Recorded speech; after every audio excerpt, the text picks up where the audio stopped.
பண்ருட்டியில் ஒரு கும்பல் கொலைவெறி தாக்குதல் நடத்திட்டு தலைமறைவான சம்பவம் அதிர்ச்சியை ஏற்படுத்தியிருக்கு. கடலூர் மாவட்டம் பண்ருட்டியில் பெட்ரோல் பங்க் ஊழியர்கள் மீது கண்மூடித்தனமான தாக்குதல் நடத்தப்பட்ட சம்பவம் பரபரப்பை ஏற்படுத்தியுள்ளது.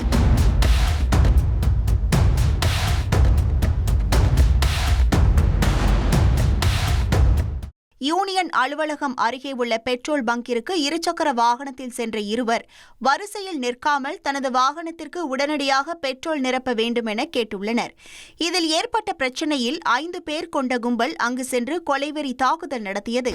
5 பேர் மீது வழக்கு பதிவு செய்து விசாரணை நடத்தி வரும் தனிப்படை போலீசார் தாக்குதலில் காயமடைந்த நிலா பிரியன் என்பவர் கடலூர் அரசு மருத்துவமனையில் தலை மற்றும் கையில் காயம் ஏற்பட்டு சிகிச்சை பெற்று வருவதாகவும் தெரிவித்துள்ளனர்.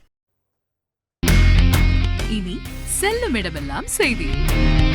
தந்தி டிவியின் வாட்ஸ்அப் சேனலை ஃபாலோ பண்ணினா செல்ல இருக்கும் இடமெல்லாம் செய்தி. இதோ QR கோட் இப்பவே ஸ்கேன் பண்ணுங்க, ஃபாலோ பண்ணுங்க.